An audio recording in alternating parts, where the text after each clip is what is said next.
നമസ്കാരം. Good morning Keralam ആരംഭിക്കുകയാണ്. എല്ലാ പ്രേക്ഷകർക്കും സ്വാഗതം. നാളെ വൃശ്ചിക മാസം 1-ാം തീയതിയാണ്. ഇനി ശരണം വിളിയുടെ ദിനങ്ങളാണ്. മണ്ഡല മകരവിളക്ക് തീർത്ഥാടന കാലത്തിന് നാളെ തുടക്കമാവും. ശബരിമല ക്ഷേത്രനട ഇന്ന് വൈകിട്ട് തുറക്കും. അതോടൊപ്പം കൽപ്പാത്തിയിൽ ഇന്ന് ദേവരഥ സംഗമമാണ്. വൈകിട്ടോടെ ദേവരഥങ്ങൾ മുഖാമുഖമെത്തും.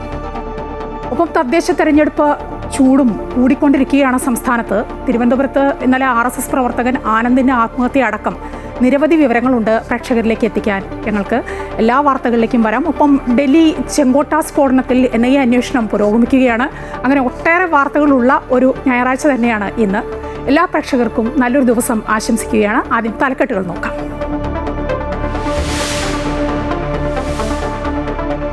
ശബരിപാതകൾ ഇന്നു മുതൽ ശരണമുഖരിതമാകും.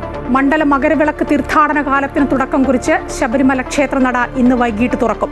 മേൽശാന്തി കണ്ഠരര് മഹേഷ് മോഹനരുടെ സാന്നിധ്യത്തിൽ മേൽശാന്തി അരുൺകുമാർ നട തുറക്കും. ദർശനത്തിനുള്ള ഓൺലൈൻ ബുക്കിംഗ് ദിവസം 70,000 പേർക്ക് വീതം. വൻ തിരക്കിനുള്ള സാധ്യത കണക്കിലെടുത്ത് സുരക്ഷയ്ക്ക് 3500 പോലീസുകാർ.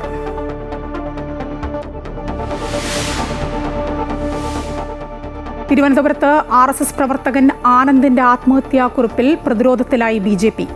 മണ്ണ് മാഫിയ സംഘവുമായി നേതാക്കൾക്ക് ബന്ധം എന്നതടക്കമുള്ള ആരോപണങ്ങൾ കേന്ദ്രീകരിച്ച് അന്വേഷണം. ആരോപണം തള്ളി BJP. ആനന്ദിന്റെ പേര് സ്ഥാനാർത്ഥി പട്ടികയിൽ ഉണ്ടായിരുന്നില്ലെന്നും BJP. ആനന്ദ് തമ്പിയുടെ പോസ്റ്റ്മോർട്ടം ഇന്ന്. സംസ്കാരം വൈകിട്ട് വീട്ടുവളപ്പിൽ.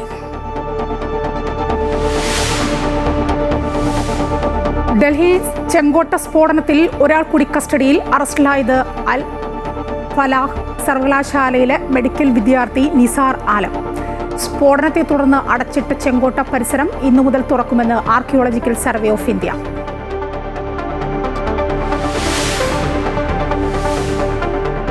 ദേവരഥ സംഗമത്തിന്റെ പുണ്യം ഏറ്റുവാങ്ങാൻ കൽപ്പാത്തിയിലെ അഗ്രഹാര വീഥികൾ. ഇന്ന് ദേവരഥ സംഗമം.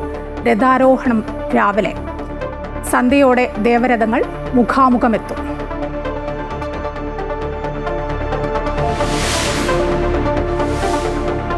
കൊൽക്കത്ത ടെസ്റ്റിൽ ജയപ്രതീക്ഷയോടെ ഇന്ത്യ. രണ്ടാം ഇന്നിംഗ്സിൽ നേരിയ ലീഡുമായി ദക്ഷിണാഫ്രിക്ക ബാറ്റിംഗിന്. രണ്ടാം ദിനം കളി നിർത്തുമ്പോൾ ദക്ഷിണാഫ്രിക്ക 7 വിക്കറ്റ് നഷ്ടത്തിൽ 93 റൺസ് എന്ന നിലയിൽ. തിരുവനന്തപുരം കോർപ്പറേഷനിൽ സീറ്റ് നൽകാത്തതിൽ മനംനൊന്ത് ആത്മഹത്യ ചെയ്ത RSS പ്രവർത്തകൻ ആനന്ദ് തമ്പിയുടെ പോസ്റ്റ്മോർട്ടം ഇന്ന് നടക്കും. എടപ്പഴിഞ്ഞിയിലെ സ്വകാര്യ ആശുപത്രിയിലെ മോർച്ചറിയിലാണ് മൃതദേഹമുള്ളത്. ഇൻക്വസ്റ്റ് നടപടികൾക്ക് ശേഷം മൃതദേഹം പോസ്റ്റ്മോർട്ടം നടപടികൾക്കായി മെഡിക്കൽ കോളേജ് ആശുപത്രിയിലേക്ക് മാറ്റും. കൂടുതൽ വിവരങ്ങളുമായി ആതിര ചേരുകയാണ്. ആതിര, ആനന്ദ് തമ്പിയുടെ മരണം തദ്ദേശ തെരഞ്ഞെടുപ്പ് സമയത്ത് ഇങ്ങനെ ഒന്ന്, അത് BJPക്ക് കനത്ത തിരിച്ചടി കൂടിയാണ്. എന്താണ് നേതാക്കളുടെ ഭാഗത്തു നിന്ന് പറയുന്നത്? ആനന്ദ് തമ്പിയുടെ ആത്മഹത്യാ കുറിപ്പിലെ കാര്യങ്ങൾ അതൊക്കെ നമ്മൾ കേട്ടതാണ്. എങ്ങനെയാണ് അവരുടെയൊക്കെ ഒരു പ്രതികരണം? ഒപ്പം ഇനിയിപ്പോൾ ആനന്ദിൻ്റെ സംസ്കാര ചടങ്ങുകളുണ്ട്, അതിനു മുമ്പ് പോസ്റ്റ്മോർട്ടം അതൊക്കെ ഉണ്ട്. ഇപ്പോൾ ആശുപത്രിയിലാണ് ബോഡിയുള്ളത്. എന്താണ് വിവരങ്ങൾ? മായ, തിരുവനന്തപുരം കോർപ്പറേഷനിൽ സീറ്റ് നൽകാത്തതിൽ മനംനൊന്താണ് ഈ RSS പ്രവർത്തകനായിട്ടുള്ള ആനന്ദ് തമ്പി ആത്മഹത്യ ചെയ്യുന്നത്. ഈ ആനന്ദ് തമ്പിയുടെ പോസ്റ്റ്മോർട്ടം നടപടികൾ ഇന്ന് പൂർത്തിയാകുമെന്നാണ് അറിയാൻ സാധിക്കുന്നത്. ഇടപ്പഴിഞ്ഞിലെ സ്വകാര്യ ആശുപത്രിയിലാണ് നിലവിൽ ഈ മൃതദേഹമുള്ളത്. ഇൻക്വസ്റ്റ് നടപടികൾക്ക് ശേഷം മൃതദേഹം പോസ്റ്റ്മോർട്ടത്തിനായി തിരുവനന്തപുരം മെഡിക്കൽ കോളേജ് ആശുപത്രിയിലേക്ക് മാറ്റും. ഇന്നലെയാണ് ആനന്ദ് തമ്പി ഇത്തരത്തിൽ ജീവനൊടുക്കുന്നത്. തനിക്ക് പകരം തൃക്കണ്ണാപുരം വാർഡിൽ BJP RSS നേതൃത്വം മണ്ണ് മാഫിയയെ സ്ഥാനാർത്ഥിയാക്കിയെന്ന ആത്മഹത്യാക്കുറിപ്പ് സുഹൃത്തുക്കൾക്ക് അയച്ച ശേഷമായിരുന്നു ഇത്തരത്തിൽ ആത്മഹത്യ ചെയ്യുന്നത്. വാട്സപ്പിലായിരുന്നു സുഹൃത്തുക്കൾക്ക് കുറിപ്പ് അയച്ചു കൊടുത്തത്. ശേഷം ഈ വാട്സപ്പിൽ സന്ദേശം ലഭിച്ച സുഹൃത്തുക്കളാണ് ആനന്ദിന്റെ വീട്ടിലെത്തുമ്പോഴേക്കും ആനന്ദ് ഇത്തരത്തിൽ തൃക്കണ്ണാപുരത്തെ വീടിന്റെ പുറകിൽ ആത്മഹത്യ ചെയ്യാൻ ശ്രമിച്ച നിലയിൽ കണ്ടെത്തുകയായിരുന്നു. അതിനുശേഷം ആശുപത്രിയിലേക്ക് എത്തിച്ചെങ്കിലും ജീവൻ രക്ഷിക്കാനാവാത്ത ഒരു സാഹചര്യം ഉണ്ടായിരുന്നു. ഗുരുതരമായിട്ടുള്ള വിഷയങ്ങളാണ്, അല്ലെങ്കിൽ ഗുരുതരമായ നേതാക്കളുടെ പേരുകൾ ഉൾപ്പെടെ സൂചിപ്പിച്ചുകൊണ്ടാണ് ആനന്ദ് ആത്മഹത്യ ഇത്തരത്തിൽ ചെയ്തിരിക്കുന്നത്. ആത്മഹത്യ കുറിപ്പിൽ ഉൾപ്പെടെ ഇത്തരത്തിൽ നിരവധി നേതാക്കളുടെ പേരുകളുണ്ട്. പക്ഷേ ഈ തൃക്കണ്ണാപുരത്തെ ഈ വാർഡിൽ ഇത്തരത്തിൽ സീറ്റ് നിഷേധിച്ചു എന്ന ആരോപണം ശരിയല്ല എന്നുള്ളതാണ് BJP നേതൃത്വത്തിന്റെ ഒരു സ്ഥാനാർത്ഥി പട്ടികയിൽ ഉൾപ്പെടെ, അല്ലെങ്കിൽ സ്ഥാനാർത്ഥി നിർണയത്തിന് ഉൾപ്പെടെ പേര് നൽകുമ്പോൾ ആനന്ദിന്റെ പേര് ഉണ്ടായിരുന്നില്ല എന്നതാണ് BJP നേതൃത്വത്തിന്റെ ഉൾപ്പെടെയുള്ള ഒരു വിശദീകരണം നിലവിൽ അവർ നൽകുന്നത്. ഏതായാലും ഈ ഒരു രാജീവ് ചന്ദ്രശേഖർ ഉൾപ്പെടെ ഈ വിഷയത്തിൽ അതീവ ദുഃഖമുണ്ട് എന്ന തരത്തിലൊക്കെ തന്നെ പ്രതികരണം ഉൾപ്പെടെ കഴിഞ്ഞ ദിവസങ്ങളിലൊക്കെ നടത്തിയിരുന്നു. അതിനെതിരെ ഈ തദ്ദേശ തെരഞ്ഞെടുപ്പിൽ വലിയൊരു ആയുധമാക്കാൻ പ്രതിപക്ഷം ഉൾപ്പെടെ മറ്റ് പാർട്ടികൾ ഉൾപ്പെടെ ഒരു ആയുധമാക്കിയുള്ള ഒരു പ്രചാരണം ഉൾപ്പെടെ നടത്തുവാനുള്ള ഒരു സാഹചര്യം നിലവിലുണ്ട്. ഈ BJPക്ക് നേരത്തെ തന്നെ ഈ തിരുമല വാർഡ് കൗൺസിലറിന്റെ മരണം തന്നെ ഒരു തിരിച്ചടിയായ ഒരു സാഹചര്യത്തിലാണ് ഇപ്പോൾ വീണ്ടും ഇത്തരത്തിലൊരു മരണം കൂടി സംഭവിച്ചിരിക്കുന്നത്. ആതിരയാണ് വിവരങ്ങൾ നൽകിക്കൊണ്ടിരുന്നത്. തിരുവനന്തപുരം കോർപ്പറേഷനിൽ സീറ്റ് നൽകാത്തതിന് മനംനൊന്ത് ആത്മഹത്യ ചെയ്ത RSS പ്രവർത്തകൻ അനന്ത് തമ്പിയുടെ പോസ്റ്റ്മോർട്ടം ഇന്ന് നടക്കും. മറ്റു വാർത്തകളിലേക്ക്. ശബരി പാതകൾ ഇന്നു മുതൽ ശരണമുഖരിതമാകും. മണ്ഡല മകരവിളക്ക് തീർത്ഥാടന കാലത്തിന് തുടക്കം കുറിച്ച് ശബരിമല ക്ഷേത്രനട ഇന്ന് വൈകിട്ട് തുറക്കും. തന്ത്രി കണ്ഠരര് മഹേഷ് മോഹനരുടെ സാന്നിധ്യത്തിൽ മേൽശാന്തി അരുൺകുമാർ നട തുറക്കും. ദർശനത്തിനുള്ള ഓൺലൈൻ ബുക്കിംഗ് ദിവസം 70,000 പേർക്ക് വീതമാണ്. വൻ തിരക്കിനുള്ള സാധ്യത കണക്കിലെടുത്ത് സുരക്ഷയ്ക്ക് 3500 പോലീസുകാരെയാണ് നിയോഗിച്ചിരിക്കുന്നത്. വിവരങ്ങളുമായി കണ്ണൻ ചേരുകയാണ്. കണ്ണൻ, ഇനിയിപ്പോൾ ശരണം വിളികളുടെ കാലമാണ്. നാളെ വൃശ്ചിക മാസം 1-ാം തീയതിയാണ്. മണ്ഡല മകരവിളക്ക് കാലത്തിന് തുടക്കമാവുകയാണ്. ഇന്നിപ്പോൾ വൈകിട്ട് നട തുറക്കും.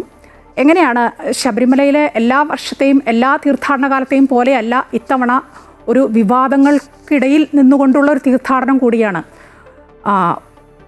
ഒരു SITയുടെ അന്വേഷണവും ഒക്കെ നടക്കുന്നുണ്ട് ശബരിമലയുമായി ബന്ധപ്പെട്ട്. അതുകൊണ്ട് തന്നെ കൂടുതൽ ശ്രദ്ധിക്കപ്പെടുന്ന ഒരു തീർത്ഥാടന കാലം കൂടിയാവാൻ സാധ്യതയില്ല ഇത്തവണത്തേത്. അതെ, തീർച്ചയായുമായ ജനുവരി 20 വരെ തുടരുന്ന തീർത്ഥാടനത്തിനാണ് നാളെ മുതൽ തുടക്കമാകുന്നത്. ഇന്ന് വൈകിട്ട് 5-ന് കണ്ഠരര് മഹേഷ് മോഹനരുടെ സാന്നിധ്യത്തിൽ മേൽശാന്തി അരുൺകുമാർ നമ്പൂതിരി നട തുറക്കും. വലിയൊരു ശ്രദ്ധിക്കപ്പെടുന്ന ഒരു തീർത്ഥാടന കാലം തന്നെയായിരിക്കും ഇത്തവണ നടക്കുക. കാരണം SITയുടെ അന്വേഷണം, സ്വർണ്ണക്കൊള്ള സംബന്ധിച്ചുള്ള വലിയ വിവാദങ്ങളും ഒക്കെ നിൽക്കുന്ന ഒരു സമയം തന്നെയാണ്. അത്തരത്തിലുള്ള കാര്യങ്ങളും ഈ തീർത്ഥാടന കാലത്ത് തന്നെ അന്വേഷണമൊക്കെ കടന്നുപോകും. എന്തായാലും ഇന്ന് വൈകിട്ട് 5-ന് കണ്ഠരര് മഹേഷ് മോഹനരുടെ സാന്നിധ്യത്തിൽ മേൽശാന്തി അരുൺകുമാർ നമ്പൂതിരി നട തുറക്കും. ഇതിനെ തുടർന്ന് ഈ മേൽശാന്തി 18-ാം പടി ഇറങ്ങി ശ്രീകോവിൽ നിന്നുള്ള ദീപം കൊണ്ട് ആഴി ജ്വലിപ്പിക്കും. 18-ാം പടിക്ക് താഴെ ഇരുമുടിക്കേറ്റേന്റെ കാത്തു നിൽക്കുന്ന ഇനി പുതിയ മേൽശാന്തിമാരെ അദ്ദേഹം കൈപിടിച്ച് സന്നിധാനത്തേക്ക് ആനയിക്കും. 6:30 ശബരിമല സോപാനത്ത് നിയുക്ത ശബരിമല മേൽശാന്തി പ്രസാദ് നമ്പൂതിരിയെ തന്ത്രി അഭിഷേകം ചെയ്ത് അവരോധിക്കും. തുടർന്ന് മാളികപ്പുറം ക്ഷേത്രനടയിൽ നിയുക്ത മേൽശാന്തി മനു നമ്പൂതിരിയുടെ അവരോധിക്കൽ ചടങ്ങ് നടക്കും. ഇന്ന് പ്രത്യേകിച്ച് പൂജകളൊന്നുമില്ല. നാളെയാണ് വൃശ്ചിക മാസ പൂജകൾ ആരംഭിക്കുന്നത്. പുലർച്ചെ 3-നാണ് പുതിയ മേൽശാന്തിമാരുടെ അവരോധനം നടക്കുക. അവിടെ ശബരിമല മാളികപ്പുറം നടകൾ തുറന്ന് ഈ വർഷത്തെ തീർത്ഥാടനം ആരംഭിക്കും. ദിവസവും പുലർച്ചെ 3 മുതൽ ഉച്ചയ്ക്ക് 1 മണി വരെയും ഉച്ചകഴിഞ്ഞ് 3 മുതൽ രാത്രി 11 വരെയുമാണ് ദർശനം നടക്കുന്നത്. ഈ തീർത്ഥാടനത്തിനായിട്ടുള്ള ഒരുക്കങ്ങളെല്ലാം പൂർത്തിയായിട്ടുണ്ട്. വലിയൊരു എന്തായാലും ശ്രദ്ധിക്കപ്പെടുന്ന ഒരു തീർത്ഥാടന കാലം തന്നെയായിരിക്കും ഇത്തവണത്തേതുമായ. കണ്ണനാണ് വിവരങ്ങൾ നൽകിയത്. മണ്ഡല മകരവിളക്ക് തീർത്ഥാടന കാലത്തിന് തുടക്കം കുറിച്ച് ശബരിമല ക്ഷേത്രനട ഇന്ന് വൈകിട്ട് തുറക്കും. ഇനി കൽപ്പാത്തിയിലേക്കാണ്. ദേവരത സംഗമത്തിന്റെ പുണ്യം ഏറ്റുവാങ്ങാൻ കൽപ്പാത്തിയിലെ അഗ്രഹാര വീഥികൾ അണിഞ്ഞൊരുങ്ങിക്കഴിഞ്ഞു. വീഥികളിൽ പ്രയാണം നടത്തുന്ന രഥങ്ങൾ ഇന്ന് 5 മണിക്കും 7-നും ഇടയ്ക്കാണ് തേരുമുട്ടിയിൽ മുഖാമുഖം എത്തുക. വൈകിട്ട് 4-ന് വിശാലാക്ഷി സമേത വിശ്വനാഥസ്വാമിയുടെയും പരിവാര ദേവതകളുടെയും രഥങ്ങൾ പഴയ കൽപ്പാത്തി ലക്ഷ്മി നാരായണ പെരുമാൾ ക്ഷേത്രത്തിനടുത്ത് നിന്ന് പ്രയാണം പുനരാരംഭിക്കും. രഥസംഗമത്തിന് ശേഷം നാളെ രാവിലെ പുലർച്ചെ 2:30 എഴുന്നള്ളത്ത് നടത്തും. തുടർന്ന് രാവിലെ 9 മണിക്ക് 4 അഗ്രഹാര ക്ഷേത്രങ്ങളിലും ധ്വജ അവരോഹണം നടക്കുന്നതോടെ ഈ വർഷത്തെ രഥോത്സവത്തിന് കൊടിയിറങ്ങും.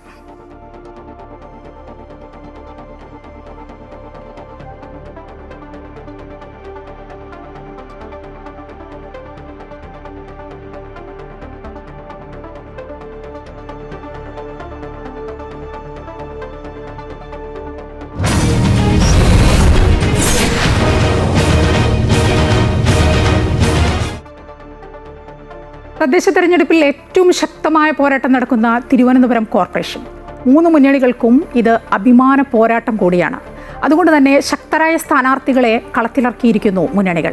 തദ്ദേശ തെരഞ്ഞെടുപ്പിൽ തലസ്ഥാന നഗരി ആര് കയ്യിലാക്കും, ആര് തലസ്ഥാന നഗരി വീഴ്ത്തും? നിയമസഭാ തെരഞ്ഞെടുപ്പിന്റെ ചൂണ്ടുപലകയാവുമോ തദ്ദേശപ്പോര്? ചോദ്യങ്ങൾ നിരവധിയാണ്. 3 മുന്നണികളിലെയും പ്രമുഖ സ്ഥാനാർത്ഥികൾ, LDF സ്ഥാനാർത്ഥി SP Deepak, UDFന്റെ KS Sabarinath, BJP സ്ഥാനാർത്ഥി ശ്രീലേഖ IPS എന്നിവർ ഗുഡ് മോർണിംഗ് കേരളത്തോടൊപ്പം ഞങ്ങളുടെ പ്രതിനിധി അൺഫിൽറ്റിനോടൊപ്പം ചേരുകയാണ്.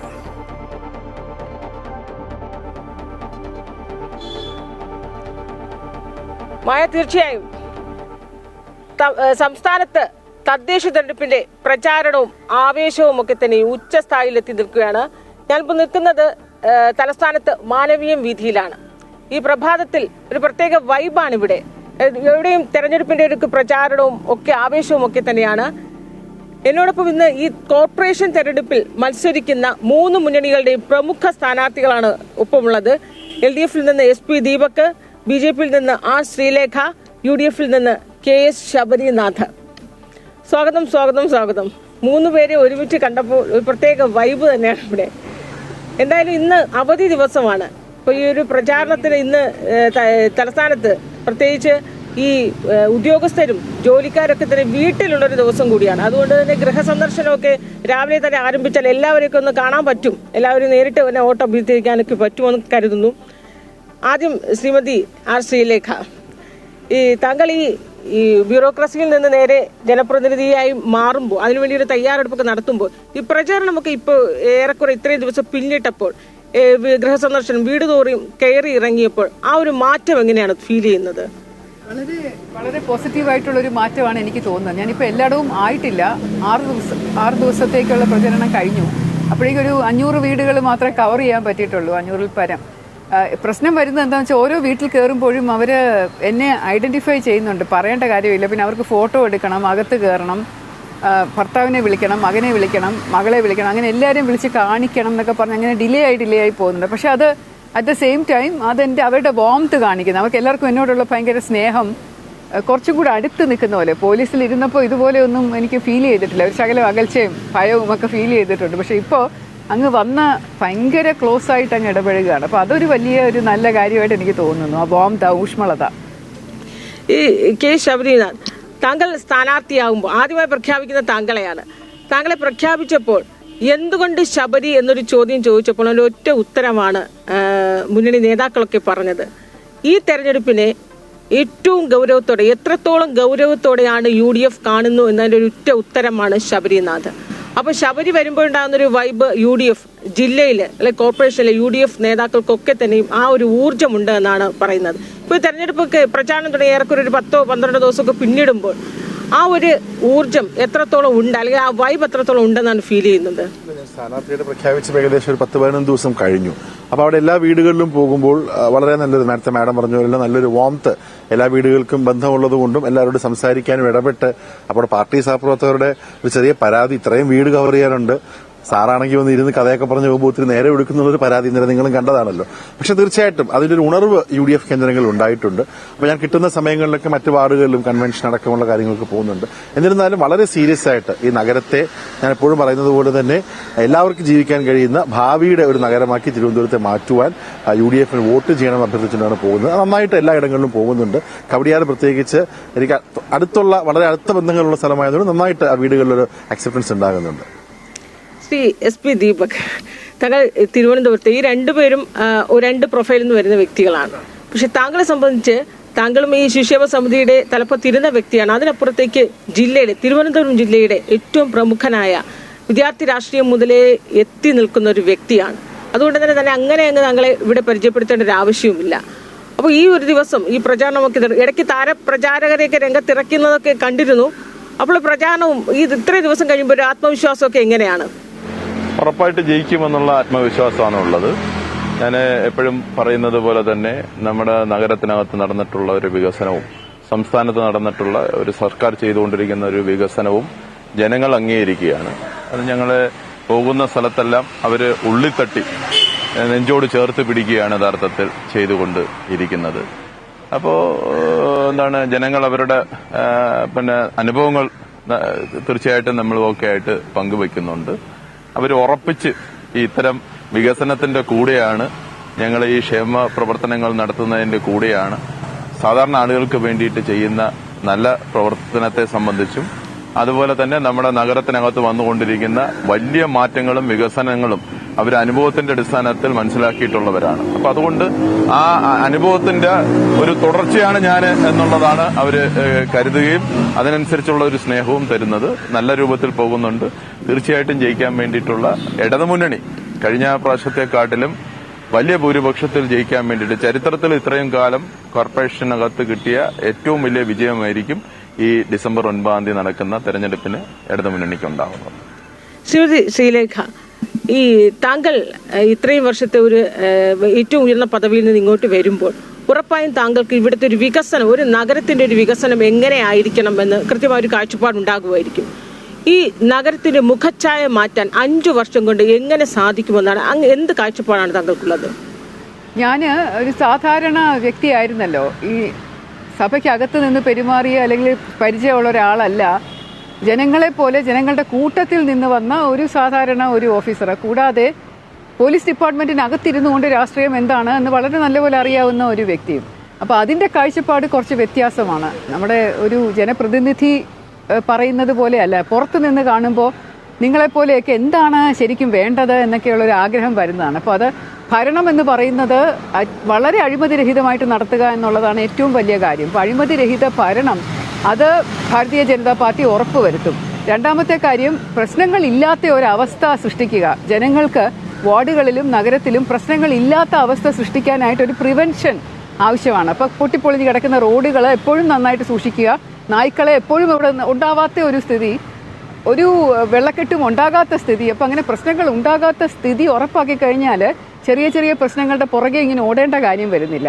അതിനുശേഷം വികസനത്തിന് വേണ്ടി നമുക്ക് മുഴുവൻ സമയവും ചെലവഴിക്കാൻ സാധിക്കും. ഇപ്പോൾ നഗര വികസനം എങ്ങനെയായിരിക്കണം എന്നുള്ളത് ഒരു IT ഉപയോഗിച്ചുകൊണ്ടും ആർട്ടിഫിഷ്യൽ ഇൻ്റലിജൻസ് ഇപ്പോഴുള്ള ഉപയോഗിച്ചുകൊണ്ടും നമ്മുടെ ഫണ്ട് കിട്ടുന്നത് കൃത്യമായിട്ട് വിനിയോഗിച്ചുകൊണ്ടും ജനങ്ങൾക്കും സമൂഹത്തിനും നന്മ വരുന്ന രീതിയിൽ കൃത്യതയോടുകൂടി വിനിയോഗിച്ചുകൊണ്ടും 5 വർഷം വേണ്ട, എനിക്ക് തോന്നുന്നു ഒരു 1.5 വർഷം കൊണ്ട് പറയുന്നതെല്ലാം പ്രാവർത്തികമാക്കാനായിട്ട് സാധിക്കും.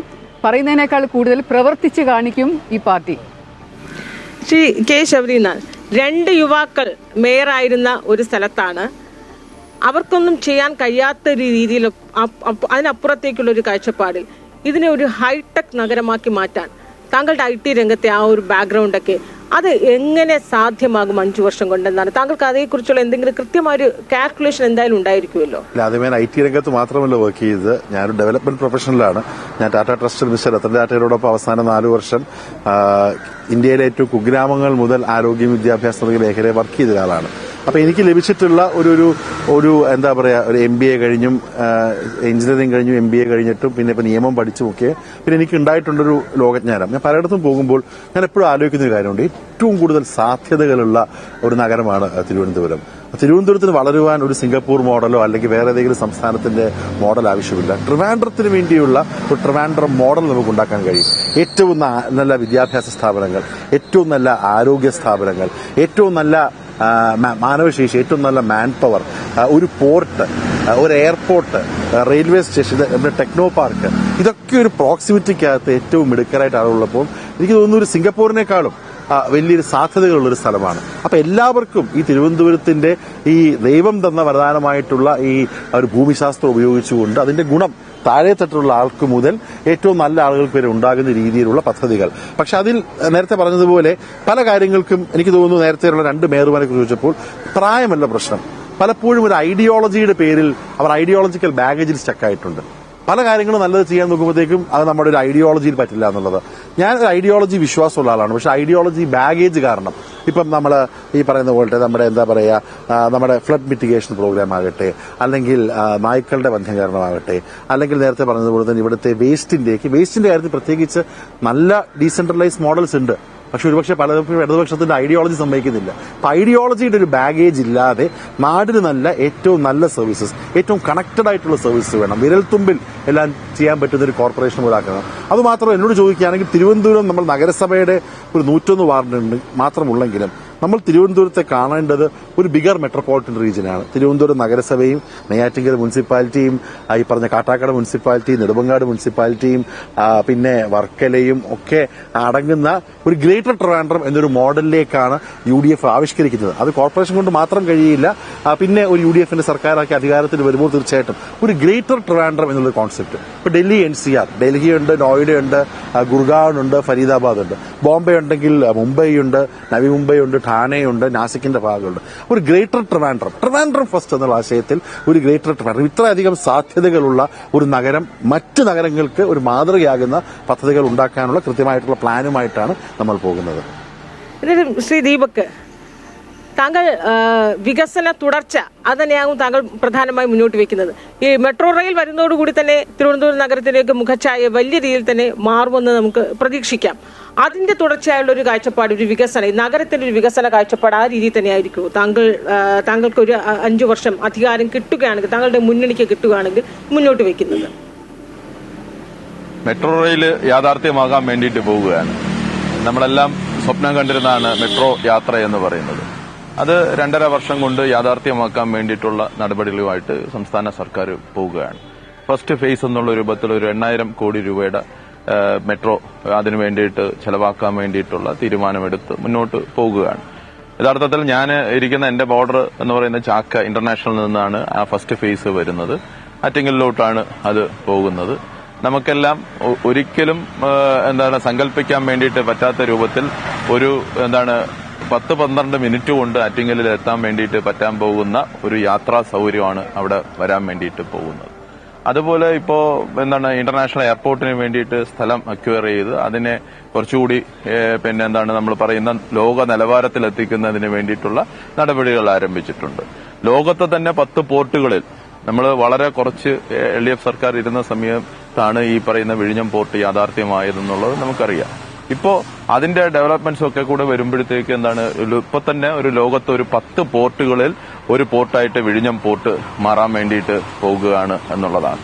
അതുപോലെ തന്നെ ഇവിടെ ഈ പറയുന്നത് പോലെ തന്നെ നഗരത്തിനകത്ത് തന്നെ വരാൻ വേണ്ടിയിട്ട് പോകുന്ന നിരവധി ആയിട്ടുള്ള ഇന്ത്യയിലെ ബിഗ് ഷോട്ട്സ് ആയിട്ടുള്ള കമ്പനികളുടെ ഈ സ്ഥാപനങ്ങളെല്ലാം ഇവിടെ അക്കമിട്ട് നിർത്തുകയാണെന്നുണ്ടെങ്കിൽ IT കമ്പനീസ്, 7 സ്റ്റാർ ഹോട്ടൽസ്, അതുപോലെ തന്നെ മറ്റ് സ്ഥാപനങ്ങളെല്ലാം ഇവിടെ ഈ പറയുന്നത് പോലെ തന്നെ നഗരത്തിലേക്ക് വരാൻ വേണ്ടിയിട്ട് പോകുകയാണ് ചെയ്യുന്നത്. നല്ല ആശുപത്രികൾ അങ്ങനെ തുടങ്ങിയിട്ടുള്ള നമ്മുടെ ഇന്ത്യക്കകത്ത് തന്നെ സാധ്യത വെച്ച് നോക്കുമ്പോഴത്തേക്ക് ഏറ്റവും കൂടുതൽ വികസനം നടക്കാൻ പോകുന്ന ഒരു കാലഘട്ടമാണ് ഇനി അങ്ങോട്ട് വരാൻ പോകുന്ന കാലഘട്ടമാണെന്നുള്ളത് നാട്ടിലുള്ള എല്ലാവരും തിരിച്ചറിയുന്ന കാര്യമാണ്. ഇപ്പൊ കോർപ്പറേഷനെ തന്നെ നോക്കുക, നമ്മളിപ്പോ എടുത്തു നോക്കിയാൽ ഒരു കഴിഞ്ഞ 5 വർഷം കൊണ്ട് 6,000 കോടി രൂപയുടെ ചെലവ് നടത്തിയിട്ടാണ് ഈ കോർപ്പറേഷൻ രാജ്യം അംഗീകരിക്കുന്ന രൂപത്തിൽ നമ്പർ 1 കോർപ്പറേഷനായിട്ട് മാറിയത്. അത് ക്ലീൻ സിറ്റിയുടെ കാര്യത്തിനകത്തുണ്ട്, ആരോഗ്യ സംരക്ഷണത്തിന്റെ കാര്യത്തിനകത്ത്, വിദ്യാഭ്യാസ മേഖലയ്ക്കകത്തുണ്ട്. നമ്മൾ ആലോചിച്ച് നോക്കുക, ഇപ്പൊ എത്ര നല്ല സ്കൂളുകളാണ് നമ്മുടെ നാട്ടിൽ പ്രവർത്തിച്ചുകൊണ്ടിരിക്കുന്നത്. നമ്മൾ എത്ര നല്ല റോഡുകളാണ് ഇവിടെ ഇന്നിപ്പോ കാണാൻ വേണ്ടിയിട്ട് കഴിയുന്നത്. ഇപ്പോൾ ഇവിടെ നിൽക്കുന്ന മാനവീയം വീതി തന്നെ എടുത്തു നോക്കുക. 5 വർഷത്തിന് മുമ്പുള്ള മാനവീയം വീതിയാണോ ഇവിടുത്തെ ഇന്നത്തെ മാനവീയം വീതി എന്ന് പറയുന്നത്? അപ്പുറവും ഇപ്പുറമൊക്കെ ഉള്ള വഴുതക്കാട് റോഡും കവടിയാർ റോഡ് തുടങ്ങിയിട്ടുള്ള ഏത് റോഡ് എടുത്തു നോക്കിയാലും വികസനമാണ് നമ്മുടെ മുമ്പിലുള്ളത്. ആളുകൾ വളരെ സന്തോഷമായിട്ട് ഉള്ളതാണ്. ഇപ്പൊ തന്നെ പേട്ട എന്റെ വാർഡിനകത്തുനിന്ന് വരുന്നതാണ് ബെൻപാലവട്ടം റോഡ്. 250 കോടി രൂപയുടെ റോഡ് വൈഡനിങ് ആണ് അവിടെ നടക്കാൻ വേണ്ടിയിട്ട് പോകുന്നത്. നടത്തി പൂർത്തീകരിച്ച് ഇനി ഒരു 3 മാസത്തിനകത്ത് അതിന്റെ ഉദ്ഘാടനം നടത്താൻ വേണ്ടിയിട്ട് വേണം. അപ്പോൾ അടിസ്ഥാനപരമായി റോഡ് സൗകര്യം, അടിസ്ഥാനപരമായി വിദ്യാഭ്യാസം. ഇപ്പോൾ നമ്മുടെ കോളേജുകൾ എടുത്തു നോക്കുക, നമ്മുടെ ഒരു ഇന്ത്യക്കകത്ത് ഒരു നിലവാരം വെച്ച് റാങ്കിംഗ് എടുത്ത് നോക്കുമ്പോഴത്തേക്ക് യൂണിവേഴ്സിറ്റികൾ എടുത്താൽ 10 യൂണിവേഴ്സിറ്റിക്കകത്ത് 2 യൂണിവേഴ്സിറ്റി നമ്മുടെ കേരളത്തിനകത്താണ്. ഇപ്പോൾ 100 കോളേജുകൾ എടുത്താൽ 17 കോളേജുകൾ എന്ന് പറയുന്നത് കേരളത്തിനകത്ത് പ്രവർത്തിക്കുന്ന സ്ഥാപനങ്ങളാണ്. ഇപ്പോൾ പൊതുവിദ്യാഭ്യാസത്തിന്റെ ഭാഗമായിട്ടുള്ള ഈ സ്കൂളുകൾ എടുത്തു നോക്കിയാൽ ഏറ്റവും നല്ല നിലവാരത്തിൽ പ്രവർത്തിക്കുന്ന സ്കൂളുകളുള്ളത് ഇവിടെയാണ്. ആശുപത്രികൾ എടുത്തു നോക്കുക, ഒരു ദിവസം തന്നെ മെഡിക്കൽ കോളേജിനകത്ത് ഇപ്പോ 3 ഇന്റേണൽ ഓർഗൻസ് ട്രാൻസ്പ്ലാന്റ് ചെയ്യുന്ന രൂപത്തിലേക്ക് ഒരേ സമയത്ത് നടത്തുന്ന രൂപത്തിലും സാധാരണ ആളുകൾക്ക് അഫോർഡ് ചെയ്യാൻ വേണ്ടിയിട്ട് പറ്റുന്ന രൂപത്തിലേക്കുമുള്ള ഈ മെഡിക്കൽ ട്രീറ്റ്മെന്റ്സ് ഇപ്പോൾ നടന്നു വരികയാണെന്നുള്ളത്. അവിടെയും ഈ പറയുന്നത് പോലെ തന്നെ സാധാരണ ആളുകൾക്ക് വേണ്ടിയിട്ടുള്ള എല്ലാ മേഖലയ്ക്കകത്തും ആളുകൾക്ക് ഇപ്പോൾ വാട്ടർ കണക്ഷൻ എത്ര പേർക്കാണ് കൊടുത്തത്, എത്ര പാവങ്ങൾക്കാണ് വീട് വെച്ചു കൊടുത്തത്, കോർപ്പറേഷൻ ലിമിറ്റിനകത്ത് തന്നെ എത്ര വീടുകളാണ് നമ്മളിപ്പോ ഈ കാലഘട്ടത്തിനകത്ത് വെച്ചു കൊടുത്തതെന്നുള്ള അങ്ങനെ എല്ലാ മേഖലയ്ക്കകത്തും വികസനത്തിന്റെ മുന്നോട്ട് വെക്കുന്നത്, അതായത് ഇപ്പോൾ നടന്നുകൊണ്ടിരിക്കുന്ന വികസനം അത് മുന്നോട്ട് വെച്ച് തന്നെയാണ്, ആ ഒരു ആത്മവിശ്വാസം തന്നെയാണ് ഇടതുമുന്നണിക്ക് ഉള്ളത്. തീർച്ചയായും എന്തായാലും നമ്മുടെ BJP സ്ഥാനാർത്ഥി ശ്രീലേഖ മേഡം അത്യാവശ്യ തിരക്കുള്ളത് കൊണ്ടാണ് ഇപ്പോൾ ഈ ഷോയിൽ നിന്നൊന്ന് അവർ മാറി നിൽക്കേണ്ടി വന്നു. എന്തായാലും നമ്മൾ രാഷ്ട്രീയത്തിലേക്ക് കടക്കുകയാണെങ്കിൽ ശ്രീ ശബരിനാഥ്, 10 ഇത്തവണ ഈ കഴിഞ്ഞ തവണ നിലവിലുള്ളത് UDF-ന്. ആ 10 നിന്ന് ഒരു വലിയൊരു ടാർഗറ്റിലേക്ക് പോവുക എന്ന് പറയുന്നത്, അതായത് 51 പോവുക എന്ന് പറയുന്നത് അത്ര ഒരു എളുപ്പമുള്ള കാര്യമല്ല എന്ന് നമുക്കൊക്കെ അറിയാം. പക്ഷേ ശബരിനാഥ് എന്നൊരു മുൻ MLA ഇവിടെ കളത്തിലിറക്കുമ്പോൾ ആ ഒരു ഊർജവും കരുത്തും 2026 കാൽക്കുലേറ്റ് ചെയ്യുന്നുണ്ട്. കാരണം UDF ഇവിടെ അങ്ങനെയല്ല, സകല അതായത് സടകുടൻ എഴുന്നേറ്റിരിക്കുകയാണ്, വലിയൊരു ഉണർവ് ഇവിടെ ഉണ്ടായിരിക്കുന്നു എന്നൊരു പ്രതീക്ഷയാണ്. പക്ഷെ അപ്പോഴും ഈ 51 ടാർഗറ്റിലേക്ക് എത്തുക എന്ന് പറയുന്നത് നിലവിലെ രാഷ്ട്രീയ സാഹചര്യത്തിൽ എങ്ങനെയാണ് സാധ്യമാകുന്നത്? തീർച്ചയായിട്ടും സാധ്യമാണ്. ഈ 10 എന്നുള്ളത് UDF-ന്റെ ജനങ്ങൾ നൽകിയ ഒരു വിധിയാണെന്ന് ഞാൻ കരുതുന്നില്ല. അത് പല കാര്യങ്ങളും ഉണ്ടായിരുന്നു. UDF-ന് ഇവിടെ ശക്തമായിട്ടുള്ള മണ്ണും വേരോട്ടവും ഉള്ള ഒരു പ്രദേശമാണ്. ഇവിടെ നമുക്ക് 9-10 MLA-മാർ ഉണ്ടായിട്ടുള്ള കാലഘട്ടം ഉണ്ടായിട്ടുണ്ട്. നമ്മൾ ഏകദേശം കോർപ്പറേഷൻ പിടിക്കുന്ന വക്കിൽ തന്നെ 2 തവണ എത്തിയതാണ്. ഈ 10 എന്നുള്ളത് കഴിഞ്ഞ തവണത്തെ ഉള്ളത് ഒരു ഔട്ട്ലെയർ ആണ്, അത് ഒരു അബറേഷനാണ്. അതുകൊണ്ട് കറക്റ്റായിട്ടുള്ള സ്ട്രെങ്തിൽ പാർട്ടി സഹപ്രവർത്തകരുടെ എല്ലാം ശക്തമായിട്ടുള്ള പ്രവർത്തനത്തിൽ ജനങ്ങൾക്കും 40-45 വർഷമായാലും LDF-കാർ ഭരിക്കുന്നത് എന്തെങ്കിലും മാറ്റം ഉണ്ടായിട്ടുള്ള ചോദ്യം സാധാരണ ആളുകൾ ചോദിക്കുന്നുണ്ട്. പ്രത്യേകിച്ച് കഴിഞ്ഞ ഭരണസമിതിയെക്കുറിച്ച് വലിയ ഒരു നെഗറ്റീവ് ഇടതുപക്ഷക്കാർക്കിടയിലുണ്ട്. നിങ്ങൾ ഇടതുപക്ഷക്കാർക്കിടയിൽ പോയി സംസാരിച്ച് നോക്കിയാൽ പക്ഷേ ദീപക്കിനോടൊന്നും പറയത്തില്ല. പക്ഷെ നമ്മളോട് സംസാരിക്കുമ്പോൾ അല്ലെങ്കിൽ ഇവർ തന്നെ നടത്തിയ പല സർവേകളിലും ഞാൻ മനസ്സിലാക്കുന്നത് കോർപ്പറേഷനെതിരെ ജനവികാരമുണ്ടെന്നുള്ളതാണ്. ആ ജനവികാരം മറ്റൊരു ഓൾട്ടർനേറ്റീവ് വേണമെന്നുള്ളതാണ്. അപ്പൊ ജനങ്ങൾ ആലോചിക്കും ആരാണ് ഓൾട്ടർനേറ്റീവ്. അതിൽ BJP-ക്ക് 2 മുനിസിപ്പാലിറ്റി അവർ ഭരിക്കുന്നത്, ഒന്ന് Pandalam municipality, Palakkad municipality. Pandalam municipality തമ്മിലടി കാരണം ഒരു ചെയർപേഴ്സന് മര്യാദയ്ക്ക് കസേരയ്ക്കാൻ കഴിഞ്ഞിട്ടില്ല. Palakkad municipality, Palakkad street light പോലും ഇല്ലാത്ത ഒരു മുനിസിപ്പാലിറ്റിയാണ്. അതിനേക്കാളും കൂടുതൽ സ്ട്രീറ്റ് ലൈറ്റ് ഈ കോട്ടൂരത്തെ ആദിവാസി മേഖലയിലെ ആദിവാസി വീടുകളിലുണ്ട്. അപ്പൊ തകർന്നടിഞ്ഞ പന്തളം മുനിസിപ്പാലിറ്റിയും തകർന്നടിഞ്ഞ പാലക്കാട് മുനിസിപ്പാലിറ്റിയുമാണ് BJP-യുടെ മോഡൽ. ഈ കഴിഞ്ഞ നല്ല കാര്യങ്ങൾ കുറേയൊക്കെ ശ്രീ ദീപക് പറഞ്ഞെങ്കിലും ഞാൻ ഹൃദയത്തിൽ കൈവച്ച് പറയുകയാണ്, ഇവിടെ മലിനവെള്ളത്തിൽ കിടന്ന് ആവേനഞ്ചാൻ തോട്ടിൽ കിടന്ന് 1-2 ദിവസം അല്ലെങ്കിൽ 1.5 ദിവസം എല്ലാവരും തപ്പിയിട്ട് ഇവിടെ മലിനമായിട്ടുള്ള എന്താ പറയുക നമ്മുടെ കമ്പോസ്റ്റ് ഒക്കെ വരുന്നൊരു സ്ഥലത്ത് ജോയ് എന്ന് പറഞ്ഞൊരു യുവാവ് മരണപ്പെട്ട തിരുവനന്തപുരം നമ്പർ 1 ആണ്. എല്ലാവരും സന്തോഷമുള്ളതെന്ന് എനിക്ക് വിശ്വസിക്കാൻ കഴിയുന്നില്ല. മെഡിക്കൽ കോളേജിന്റെ കാര്യം പറഞ്ഞു, നല്ല അടിസ്ഥാന സൗകര്യം നമുക്കുണ്ട്. പക്ഷെ അതേ SIT-യിൽ പോയ ഒരു കുട്ടിയുടെ ഒരു അനുവാദ വീട്ടിൽ കാര്യം നമ്മൾ അറിഞ്ഞതില്ലേ, ആ വീട്ടുകാരോട് നമ്മൾ നമ്പർ 1 ആണെന്ന് പറഞ്ഞാൽ അദ്ദേഹം മനസ്സിലാക്കുമോ? ഇവിടെ ഓപ്പറേറ്റ് ചെയ്യാൻ മെഷീൻസ് ഇല്ല, ആളുകൾ വെളിയിൽ പോയി വാങ്ങിക്കണം എന്ന് പറഞ്ഞ് കരഞ്ഞ വിലപിച്ച ഫേസ്ബുക്ക് പോസ്റ്റ് ഇട്ട ഡോക്ടർ ഹാരിസ് എന്ന് പറഞ്ഞ ഇടതുപക്ഷക്കാരനോട് നമ്മൾ നമ്പർ 1 എന്ന് പറഞ്ഞ് വിശ്വസിക്കാൻ കഴിയുമോ? അതേപോലെ തന്നെ ഇവിടെ SC/ST ഫണ്ട് വെറും 1.5% മാത്രം യൂട്ടിലൈസ് ചെയ്ത ടോട്ടൽ ഫണ്ട് CAG റിപ്പോർട്ട് പ്രകാരം 45 എന്ന് വെച്ചാൽ 50 മാർക്കാണ് പാസ് മാർക്ക്, ഒരു 45% മാത്രം യൂട്ടിലൈസ് ചെയ്ത് അതിനെതിരെ കുറിപ്പെഴുതിയ CAG-കാരോട് നമ്മൾ നമ്പർ 1 എന്ന് പറഞ്ഞ് വിശ്വസിക്കുമോ? നമ്പർ 1 ആവാനുള്ള അടിത്തറ തിരുവനന്തപുരത്തിലുണ്ട്. ആ അടിത്തറയിൽ നിന്നുകൊണ്ട് ഈ നാടിനെ നമ്പർ 1 ആക്കണമെങ്കിൽ 45 വർഷമായിട്ട് ഭരിക്കുന്ന LDF മാറണം. ഇവിടെ ഭരണം തെളിയിക്കാൻ കഴിയാത്തുള്ള BJP വരരുത്.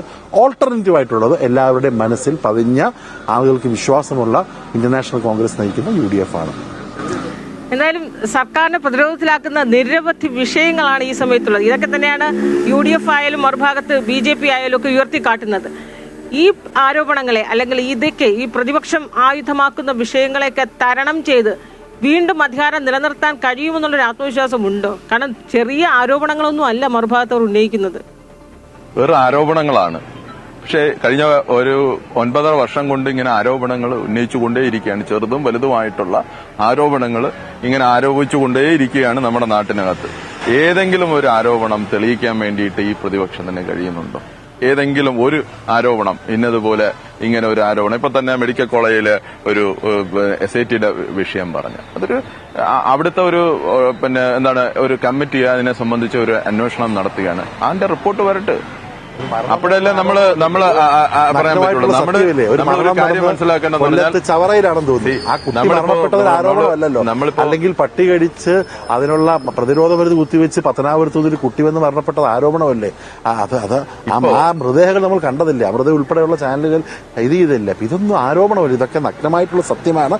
ഞാൻ നെഗറ്റീവ് പറയില്ല. അതിൽ നിന്ന് നമ്മുടെ നാട് മുന്നോട്ട് പോകണം. അങ്ങനെ ഒരു ദുരവസ്ഥ ജോയ്ക്കുണ്ടായ ദുരവസ്ഥ, ആ കുടുംബങ്ങൾക്ക് SIT വേണ്ട ദുരവസ്ഥ ഉണ്ടാകാൻ പാടില്ല. അത് ഉണ്ടാകരുത് എന്നുള്ളത് ഭരിക്കുന്ന കോർപ്പറേഷനും മുന്നണിയും ഒക്കെ ഉറപ്പുവരുത്തണം. ഈ ജോയിയെ സംബന്ധിച്ച് പറഞ്ഞല്ലോ, റെയിൽവേ നിയന്ത്രണത്തിലുള്ള നമ്മൾ ഒരുപാട് ചർച്ച ചെയ്ത വിഷയങ്ങളാണ് ഈ കാര്യങ്ങളെല്ലാം. ജോയി റെയിൽവേ നിയന്ത്രണത്തിലുള്ള അവരുടെ ഒരു ജീവനക്കാരനാണ്. ഈ പറയുന്നത് പോലെ തന്നെ പിന്നെ ഈ തൊഴിലെടുക്കുന്ന സമയത്ത് മരിക്കുന്ന ഒരു സാഹചര്യമായത്. അപ്പൊ അതിനെ സംബന്ധിച്ചപ്പോൾ റെയിൽവേ നിയന്ത്രണത്തിലുള്ളിടത്തെല്ലാം നമുക്ക് കോർപ്പറേഷൻ എന്ന് പറയുന്ന രൂപത്തിൽ അവിടെ പോയി ഇടപെടാനും അത് പരിഹരിക്കാനും ഒന്നും പറ്റുന്ന കാര്യമല്ല. മെഡിക്കൽ കോളേജിനെ സംബന്ധിച്ച് നമ്മൾ ആലോചിച്ച് നോക്കുക, കോടിക്കണക്കിന് ആളുകൾ സാധാരണപ്പെടുന്ന ആളുകൾ വന്ന് ചികിത്സിച്ച് പോകുന്ന ഒരു മെഡിക്കൽ കോളേജുകളാണ്. ഇവിടെ ഈ ഇത്തരം മെഡിക്കൽ കോളേജുകളെ ഇവിടെ ശരിയായ രൂപത്തിൽ നടക്കുന്ന ഈ പറയുന്നത് ഏറ്റവും എക്സ്പേർട്സ് ഉള്ള ഡോക്ടർമാരും അവരുടെ സേവനവും ഒക്കെ നടക്കുന്ന ഒരു മെഡിക്കൽ കോളേജിനെ ആക്ഷേപിക്കുകയും ഒക്കെ തുടർന്ന് വരുമ്പോഴത്തേക്ക് ആരെ സഹായിക്കുന്നത്? സ്വകാര്യ മേഖലയാണ് നമ്മൾ ഇവിടെ സഹായിച്ചുകൊണ്ട് ഇരിക്കുന്നത് എന്നുള്ളതാണ്. അപ്പൊ അതാണ് ഇപ്പോ വളരെ സീരിയസ് ആയിട്ടുള്ള മറ്റ് വിഷയങ്ങളുണ്ട്. അതൊന്നും ഈ പറയുന്ന നമ്മുടെ നാട്ടിനകത്ത് ഇപ്പോ ഉയർത്തുന്നത്. ഇന്ന് തന്നെ BJPയുടെ ഒരു സ്ഥാനാർത്ഥിയായിട്ടുള്ള ആനന്ദ് എന്ന് പറയുന്ന ഒരാൾ ഇന്ന് പത്രം കണ്ടപ്പോ നമ്മൾ ഞെട്ടിപ്പോവുകയാണ് ചെയ്യുന്നത്. ഒരാള് മത്സരിക്കാൻ വേണ്ടിയിട്ടുള്ള ഒരു തയ്യാറെടുപ്പ് BJP കഴിഞ്ഞ 10-35 വർഷം RSSനകത്ത് പ്രവർത്തിച്ചതിന് ശേഷം ഈ പറയുന്ന അവിടെ സ്ഥാനാർത്ഥിയാകേണ്ട ആള് അയാൾക്ക് നിഷേധിച്ച് അയാൾ സ്വതന്ത്രമായി മത്സരിക്കാൻ വേണ്ടിയിട്ട് പറഞ്ഞ് RSSകാര് പോയി ഭീഷണിപ്പെടുത്തിയതിനെ തുടർന്ന് അയാള് സ്വയം കുറിപ്പെഴുതി വെച്ചിട്ട് ആ കുറിപ്പ് നമ്മൾ ഇന്നിപ്പോ എല്ലാ മാധ്യമങ്ങളിലും കൂടിയും പുറത്തു വരുന്നുണ്ട്. എത്ര ഈ ശവശരീരം പോലും കാണാൻ വേണ്ടിയിട്ട് ഈ ഒരു RSSകാരനെ കേറ്റരുതെന്ന് പറയുന്ന തരത്തിലേക്ക് ഒരു ഫാസിസം നമ്മുടെ ഈ പറയുന്നത് പോലെ തന്നെ നമ്മുടെ നാട്ടിൽ ഇതിപ്പോ 3ാമത്തെ സംഭവമാണ്. അനിൽ ഉൾപ്പെടെ ഒരു കൌൺസിലർ ഉൾപ്പെടെയുള്ള ആളുകൾ മരിക്കുന്ന സാഹചര്യമാണ്, നമുക്ക് ആത്മഹത്യ ചെയ്യുന്ന സാഹചര്യമാണ്. അവിടെയും കുറിപ്പുണ്ട്. തീർച്ചയായും അതൊന്നും ഒരിക്കലും ഈ സമയത്ത് കാരണം ഇന്നലെ സംഭവിച്ച ആത്മഹത്യ എന്ന് പറയുന്നത് അതൊരിക്കലും വളരെ ദൗർഭാഗ്യകരമായ ഒരു സാഹചര്യമായിരുന്നു. അതൊരിക്കലും സംഭവിക്കാൻ പാടില്ലാത്ത, ഒരിക്കലും നടക്കാൻ പാടില്ലാത്ത. പക്ഷെ അതിന് മറുപടി പറയേണ്ട വ്യക്തി ഇപ്പോൾ കൃത്യമായി പ്രതിരോധിക്കേണ്ട വ്യക്തി ഇവിടെ ഇല്ല. ദീപക് പറയുന്നത് കറക്റ്റാണ്.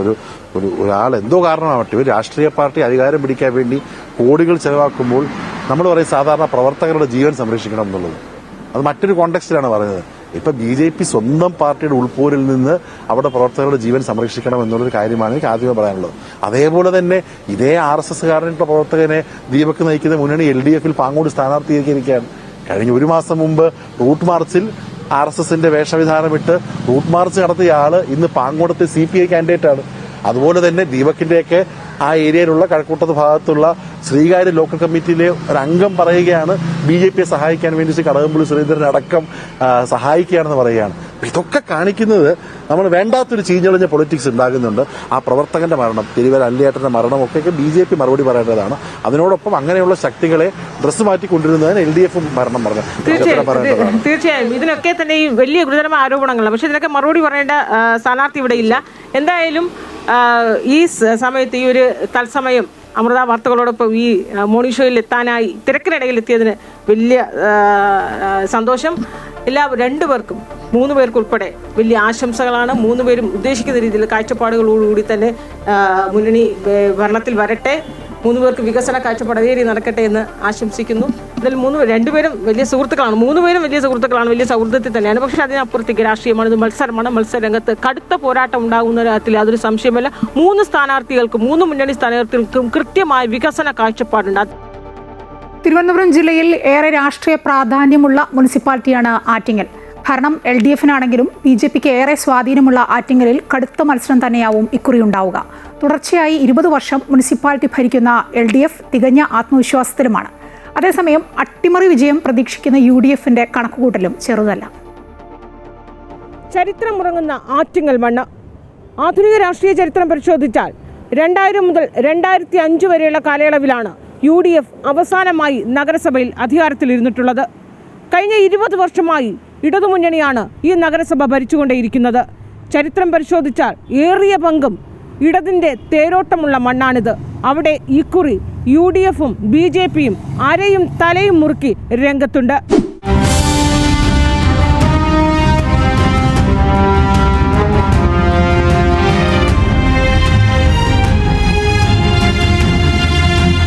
തദ്ദേശ തെരഞ്ഞെടുപ്പിൽ തിരുവനന്തപുരത്തെ 4 മുനിസിപ്പാലിറ്റികളിൽ രാഷ്ട്രീയ പ്രാധാന്യം കൊണ്ട് ഏറ്റവും ശ്രദ്ധേയമാകുന്നത് ആറ്റിങ്ങലാണ്. ഭരിക്കുന്നത് LDF ആണെങ്കിലും പ്രതിപക്ഷത്ത് BJPയാണ്. 2020 ശേഷം നടന്ന നിയമസഭാ ലോക്സഭാ തെരഞ്ഞെടുപ്പുകളിൽ ആറ്റിങ്ങലിൽ BJPക്കുണ്ടായ മുന്നേറ്റവും ഇത്തവണ മറ്റു മുന്നണികളുടെ ആശങ്ക വർദ്ധിപ്പിക്കുന്നു. എന്നാൽ LDFനെ സംബന്ധിച്ച് കഴിഞ്ഞ തദ്ദേശ തെരഞ്ഞെടുപ്പിൽ അധികാരത്തിലേറിയ ശേഷം അംഗബലം വർദ്ധിപ്പിക്കാൻ കഴിഞ്ഞുവെന്നത് ആത്മവിശ്വാസം നൽകുന്നു. ആകെ 31 സീറ്റിൽ 18 സീറ്റുമായാണ് LDF അധികാരത്തിൽ വന്നത്. 2ാം സ്ഥാനത്തുണ്ടായിരുന്ന NDAക്ക് 7 സീറ്റുകളായിരുന്നു, UDFന് 6 സീറ്റും. എന്നാൽ പാർലമെന്റ് തെരഞ്ഞെടുപ്പ് സമയത്ത് 2 BJP അംഗങ്ങൾ CPMലേക്ക് പോകുകയും തുടർന്നുണ്ടായ ഉപതെരഞ്ഞെടുപ്പിൽ ഈ 2 സീറ്റിലും CPM വിജയിക്കുകയും ചെയ്തു. ഇതോടെ LDFന്റെ അംഗസംഖ്യ 18-ൽ നിന്ന് 20-ആയി ഉയർന്നു. NDAക്ക് 2ാം സ്ഥാനം നഷ്ടമാകുകയും ചെയ്തു. അതേസമയം LDF തുടർച്ചയായി അധികാരത്തിലിരുന്നിട്ടും അടിസ്ഥാന സൗകര്യങ്ങൾ പലതും അവതാളത്തിലെന്നാണ് കോൺഗ്രസ് ചൂണ്ടിക്കാട്ടുന്നത്. ഈ നഗരത്തിൻ്റെ വികസനമില്ലായ്മ, പൊതുജനങ്ങളുടെ പ്രശ്നങ്ങൾ കൈകാര്യം ചെയ്യുന്നതിൽ ഭരണനേതൃത്വങ്ങൾക്ക് വരുന്ന വൻപിച്ച തിരിച്ചടി ഇത്തവണ പൂർണ്ണമായ തോതിൽ കോൺഗ്രസിന് അനുകൂലമായ ഒരു തിരഞ്ഞെടുപ്പ് ഫലത്തിലേക്ക് പോകും എന്നാണ് ഞങ്ങളുടെ പ്രതീക്ഷ. വലിയൊന്ന് ആശുപത്രി UDFൻ്റെ ഉമ്മൻചാണ്ടി സർക്കാരിൻ്റെ കാലത്താണ് അത് താലൂക്ക് ആശുപത്രിയായി ഉയർത്തുകയും അന്ന് 18 ഡോക്ടർമാരെയാണ് അവിടെ നിയമിക്കുകയും ചെയ്തത്. ആ സംവിധാനമല്ലാതെ അതിനപ്പുറം ജനങ്ങൾക്ക് ഉപകാരപ്രദമായ രീതിയിൽ ആ വലിയൊന്ന് ആശുപത്രിക്ക് ആവശ്യമായ സംവിധാനങ്ങൾ ഉണ്ടാക്കാൻ നഗരസഭയുടെ ഭാഗത്തു നിന്ന് ഒരു നീക്കവും ഉണ്ടായിട്ടില്ല. മാലിന്യ സംസ്കരണത്തിനാണ് അവാർഡ് കിട്ടുന്നത് പറഞ്ഞു. ഞാൻ വളരെ വിനയത്തോട് പറയുന്നു, ഇപ്പം നിങ്ങൾ ക്യാമറമാനായും പോയി ഈ തെരുവോരങ്ങളിൽ നോക്കിയാൽ എവിടെ ചെന്നാലും, ഏത് ഇലക്ട്രിക് പോസ്റ്റിൻ്റെ മുട്ടിൽ ചെന്നാലും, ഏത് ഒഴിഞ്ഞ ജംഗ്ഷനിൽ ചെന്നാലും മാലിന്യ കൂമ്പാരമാണ്. കോടികൾ ചെലവിട്ട മുനിസിപ്പൽ ടൗൺ ഹാൾ നവീകരണ പ്രവർത്തനം ഇഴയുന്നതും മാലിന്യ പ്രശ്നവും വനിതാ ഹോസ്റ്റൽ നിർമ്മാണം പൂർത്തിയാകാത്തതും ആശുപത്രിയുടെ ശോചനീയാവസ്ഥയുമാണ് BJPക്കും പറയാനുള്ളത്. ഏറ്റവും വലിയ പ്രശ്നം നമ്മുടെ പിന്നിൽ കാണുന്ന ടൗൺ ഹാൾ തന്നെയാണ്. 2 ഭരണസമിതി LDF ലെഡ് ഭരണസമിതി ഇരുന്നപ്പോൾ തുടങ്ങിയ ഒരു പ്രൊജക്റ്റാണ് ഈ പുറകെ കാണുന്ന ടൗൺ ഹാൾ നവീകരണം. ഇത് 5 കോടി രൂപയെ തീരുമെന്ന് പറഞ്ഞ് തുടങ്ങിയത് ഇപ്പോൾ 5 കോടി കഴിഞ്ഞിരിക്കുകയാണ്. ഇതൊരു വലിയൊരു തീവട്ടിക്കുള്ളൊരു അഴിമതിയുടെ ഭാഗമായിട്ടാണ് ഇങ്ങനെ കിടക്കുന്നതെന്നാണ് ജനങ്ങൾ വിലയിരുത്തുന്നത്. എന്നാൽ വികസന നേട്ടങ്ങൾ ഒന്നൊന്നായി നിരത്തുന്ന LDF ഭരണ തുടർച്ച 100% ഉറപ്പിക്കുകയാണ്. ഈ ആറ്റിങ്ങൽ പട്ടണത്തെക്കുറിച്ച് ആറ്റിങ്ങൽ നടന്നിട്ടുള്ള എല്ലാ വികസന പ്രവർത്തനങ്ങളും LDF അല്ലെങ്കിൽ CPMൻ്റെ ശ്രമഫലമായി ഉണ്ടായിട്ടുള്ളതാണ്. ടൗൺ ഹാളിൻ്റെ നിർമ്മാണ പ്രവർത്തനങ്ങൾ ഞങ്ങളാണ് തുടങ്ങി വെച്ചത്. അതിനൊരു 60-70% പണി പൂർത്തിയാകുമ്പോഴാണ് ഈ കോവിഡ് വരുന്നത്. കോവിഡ് ഒരുപാട് വികസനത്തെ പ്രവർത്തനത്തെ ലോകത്തും രാജ്യത്തും നമ്മുടെ സംസ്ഥാനത്തുമാകെ ബാധിച്ചുള്ളതുപോലെ തന്നെ ടൗൺ ഹാളിൻ്റെ നിർമ്മാണത്തെയും ഗുരുതരമായി ബാധിക്കുകയുണ്ടായി. ഞങ്ങൾ നടത്തിയിട്ടുള്ള വികസന പ്രവർത്തനങ്ങളുണ്ട് ഒരുപാട്. പിന്നെ ഈ സർക്കാരിൻ്റെ തന്നെ കാര്യമുണ്ടല്ലോ. ജില്ലയിൽ BJP ഏറ്റവും അധികം പ്രതീക്ഷയർപ്പിക്കുന്ന മുനിസിപ്പാലിറ്റിയായ ആറ്റിങ്ങലിൽ ഇക്കുറി അട്ടിമറിയിലൂടെ ഭരണത്തിലെത്താൻ കഴിയുമെന്ന് UDFും കണക്കുകൂട്ടുന്നു. ക്യാമറാമാൻ സൽകുമാറിനൊപ്പം അൻഫിലി ഡിസൂസ, അമൃത ന്യൂസ്, തിരുവനന്തപുരം. പത്രം, പാൽ വിതരണം മുതൽ അധ്യാപനം വരെ നേടുന്നതാണ് കോഴിക്കോട് കോർപ്പറേഷൻ 74-ാം ഡിവിഷൻ UDF സ്ഥാനാർത്ഥി അഞ്ജനയുടെ ജീവിതം. അധ്വാനത്തിന്റെ മഹത്വം അറിയുന്ന 25-കാരി ഇനി തെരഞ്ഞെടുപ്പിലും കരുത്തു തെളിയിക്കാനുള്ള ഒരുക്കത്തിലാണ്.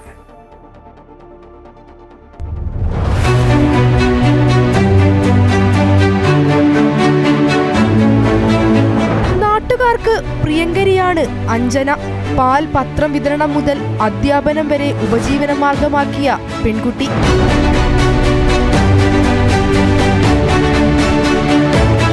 അപ്രതീക്ഷിതമായാണ് ഈ 25-കാരി സ്ഥാനാർത്ഥിയായത്.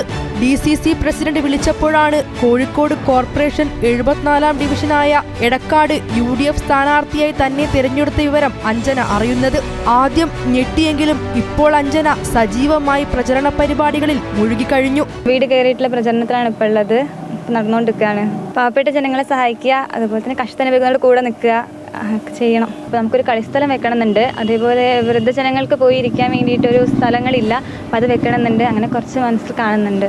KSU പ്രവർത്തകയായപ്പോൾ മികച്ച പ്രവർത്തനം കാഴ്ചവെച്ച അഞ്ജന നിലവിൽ യൂത്ത് കോൺഗ്രസ് മണ്ഡലം സെക്രട്ടറിയാണ്. ബിരുദ പഠനത്തിന് ശേഷം സ്വകാര്യ സ്ഥാപനത്തിൽ ജോലി ലഭിച്ച അഞ്ജന ചെറിയ രീതിയിൽ ട്യൂഷനും നടത്തുന്നുണ്ട്. അമൃത ന്യൂസ്, കോഴിക്കോട്. ഇടുക്കി കട്ടപ്പന നഗരസഭയിൽ BJP സ്ഥാനാർത്ഥി പട്ടികയിൽ ദമ്പതികളും. നിലവിലെ നഗരസഭാ കൗൺസിലർ ജോൺ P. ജെയും ഭാര്യ ലില്ലിക്കുട്ടി ജോണുമാണ് ഇത്തവണ ജനവിധി തേടുന്നത്. BJPയുടെ കട്ടപ്പന നഗരസഭയിലെ ഒന്നാം ഘട്ട സ്ഥാനാർത്ഥി പട്ടികയാണ് പുറത്തിറക്കിയത്. 19 വാർഡുകളിലെ സ്ഥാനാർത്ഥികളെ പ്രഖ്യാപിച്ചപ്പോൾ പട്ടികയിൽ ദമ്പതികളും ഇടം പിടിച്ചു. അമ്പലക്കവല വാർഡിൽ നിലവിലെ കൗൺസിലർ ജോൺ P. ജെ മത്സരിക്കുന്നു. തൊട്ടടുത്ത വാർഡായ മേട്ടുക്കുഴി വാർഡിൽ ഭാര്യ ലില്ലിക്കുട്ടി ജോണാണ് സ്ഥാനാർത്ഥി. നിലവിൽ ജോൺ ജയിച്ച വാർഡാണ് ഇത്. ആദ്യമായാണ് ലില്ലിക്കുട്ടി മത്സര രംഗത്തെത്തുന്നത്. അമ്പലക്കവല 23-ാം വാർഡായി. ആ വാർഡിലോട്ട് ഞാൻ മത്സരിക്കാനായിട്ട് പാർട്ടിയുടെ നിർദ്ദേശം ഉണ്ടായിരുന്നു. പിന്നെ അമ്പലക്കവല വള്ളക്കടവ് പ്രദേശത്തുള്ള ആൾക്കാരുടെ താല്പര്യം കൂടെ മാനിച്ചാണ് ഞാൻ ആ വാർഡിൽ നിന്ന് മത്സരിക്കാൻ തീരുമാനിച്ചത്. മേട്ടുകുഴി നിവാസികളെ സംബന്ധിച്ചിടത്തോളം അത് വനിതാ വാർഡായി ഞാൻ ആ വാർഡിൽ നിന്ന് മാറുക എന്ന് പറയുന്നത് അവരെ സംബന്ധിച്ച് വലിയൊരു ബുദ്ധിമുട്ട് അവരെ സംബന്ധിച്ചുണ്ടായിരുന്നു. ചെയ്തതിൻ്റെ ബാക്കി കാര്യങ്ങൾ നമുക്ക് ചെയ്യാമെന്നുള്ള ഒരു ഉറപ്പുണ്ട്. അതാണ് അവരും നമ്മളിൽ നിന്ന് പ്രതീക്ഷിക്കുന്നത്. അപ്പം തങ്കസഞ്ചറിനെ എങ്ങനെ കാണുന്നു അതുപോലെയാണ് ലില്ലിക്കുട്ടി ചേച്ചിയെ കാണുന്നതെന്നാണ് അവർ നമ്മളോട് പറയുന്നത്. ഇനി ഓട്ടല്ലേ, നമുക്കറിയത്തില്ല. എന്നാലും ആ ഒരു വിശ്വാസത്തിലാണ് നമ്മൾ മുന്നോട്ട് പോകുന്നത്. കട്ടപ്പന നഗരസഭയിൽ ദമ്പതിമാർ മത്സരിക്കുന്നത് ആദ്യമായാണ്. ഇത്തവണ LDFലും ഭാര്യ ഭർത്താക്കന്മാർ മത്സരരംഗത്തുണ്ടെന്നാണ് സൂചന. അമൃത ന്യൂസ്, ഇടുക്കി. ചെങ്കോട്ട സ്ഫോടനത്തിന് പിന്നിലെ ഭീകര സംഘവുമായി ബന്ധമുണ്ടെന്ന് സംശയിക്കപ്പെടുന്ന ഫരീദാബാദ് അൽ ഫലാഹ് സർവകലാശാലയിലെ MBBS വിദ്യാർത്ഥി നിസാർ ആലത്തെ ബംഗാളിൽ നിന്ന് ദേശീയ അന്വേഷണ ഏജൻസി അറസ്റ്റ് ചെയ്തു. മൊബൈൽ ഫോൺ ഉൾപ്പെടെയുള്ള ഡിജിറ്റൽ ഉപകരണങ്ങളും പിടിച്ചെടുത്തിട്ടുണ്ട്. അൽ ഫലാഹ് സർവകലാശാലയിലെ 2 ഡോക്ടർമാരെയും ഡൽഹി പോലീസ് കസ്റ്റഡിയിലെടുത്തിരുന്നു. രാജ്യത്തെ നടുക്കിയ സ്ഫോടനത്തിന് ശേഷം ചെങ്കോട്ടയ്ക്ക് മുന്നിലെ റോഡ് പൊതുജനങ്ങൾക്കായി വീണ്ടും തുറന്നു. ഡൽഹി സ്ഫോടനവുമായി ബന്ധപ്പെട്ട് പഞ്ചാബിലും ആസൂത്രണം നടന്നോ എന്നും പരിശോധിക്കുന്നുണ്ട്.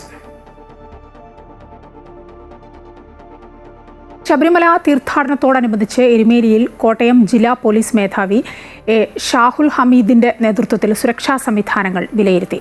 മണ്ഡല മകരവിളക്ക് സീസൺ ആരംഭിക്കുന്നതിന്റെ ഭാഗമായി 500ഓളം പോലീസ് സേനാംഗങ്ങളെയും SPOമാരെയുമാണ് വിന്യസിച്ചിരിക്കുന്നത്. ജില്ലാ പോലീസ് മേധാവിയുടെ നേതൃത്വത്തിൽ സേനാംഗങ്ങൾക്ക് നിർദ്ദേശങ്ങൾ നൽകി. കാഞ്ഞിരപ്പള്ളി മേരി ക്യൂൻ ആശുപത്രിയിലെ ഡോക്ടർമാരുടെ വിദഗ്ധ സംഘം മുഴുവൻ സേനാംഗങ്ങൾക്കും CPR ഉൾപ്പെടെയുള്ള പ്രഥമ ശുശ്രൂഷയെക്കുറിച്ചും അടിയന്തര സാഹചര്യങ്ങളെ നേരിടേണ്ട രീതികളെക്കുറിച്ചും നിർദ്ദേശങ്ങളും പരിശീലനവും നൽകി. എരുമേലി വലിയമ്പലത്തിന് മുൻവശം സജ്ജമാക്കിയിട്ടുള്ള പോലീസ് കൺട്രോൾ റൂമിൻ്റെയും മാക്കൽ കവലയിൽ എരുമേലി ജനമൈത്രി പോലീസിന്റെ നേതൃത്വത്തിൽ ഭക്തജനങ്ങൾക്ക് ചുക്കുകാപ്പി വിതരണം ചെയ്യുന്ന പദ്ധതിയുടെയും ഉദ്ഘാടനം ജില്ലാ പോലീസ് മേധാവി നിർവഹിച്ചു. അമൃത സർവകലാശാല അമൃതപുരി ക്യാമ്പസ് വിദ്യാർത്ഥികൾക്കായി മത്സരങ്ങൾ സംഘടിപ്പിക്കുന്നു. സദ്ഗുരു ശ്രീ മാതാ അമൃതാനന്ദമയി ദേവിയുടെ ഐക്യരാഷ്ട്രസഭയിലെ മലയാള പ്രസംഗത്തിൻ്റെ 25ാം വാർഷികത്തിൻ്റെ ഭാഗമായാണ് മത്സരം സംഘടിപ്പിച്ചിട്ടുള്ളത്. ചിത്രരചന, AI അധിഷ്ഠിത ചിത്രരചന, ഉപന്യാസം, ക്വിസ് എന്നീ ഇനങ്ങളിലാണ് മത്സരം. ഒരു ലോകം ഒരു ഹൃദയം എന്ന പേരിലാണ് മത്സരങ്ങൾ സംഘടിപ്പിച്ചിട്ടുള്ളത്. ഹൈസ്കൂൾ, +2 വിദ്യാർത്ഥികൾക്ക് മത്സരങ്ങളിൽ പങ്കെടുക്കാം. ഡിസംബർ 6-നാണ് ജില്ലാതല മത്സരങ്ങൾ നടക്കുക. ആദ്യ 3 സ്ഥാനങ്ങൾ നേടുന്നവർ ഫൈനലിൽ എത്തും. ജനുവരി 12-ന് അമൃതപുരി അമൃത വിശ്വവിദ്യാപീഠം ക്യാമ്പസിലാണ് ഫൈനൽ മത്സരങ്ങൾ. വിജയികൾക്ക് 15 ലക്ഷം രൂപയുടെ സമ്മാനങ്ങളാണ് ലഭിക്കുക. നവംബർ 25 വരെ രജിസ്റ്റർ ചെയ്യാം. രജിസ്ട്രേഷനായി orulogam.amrita.edu സന്ദർശിക്കണം.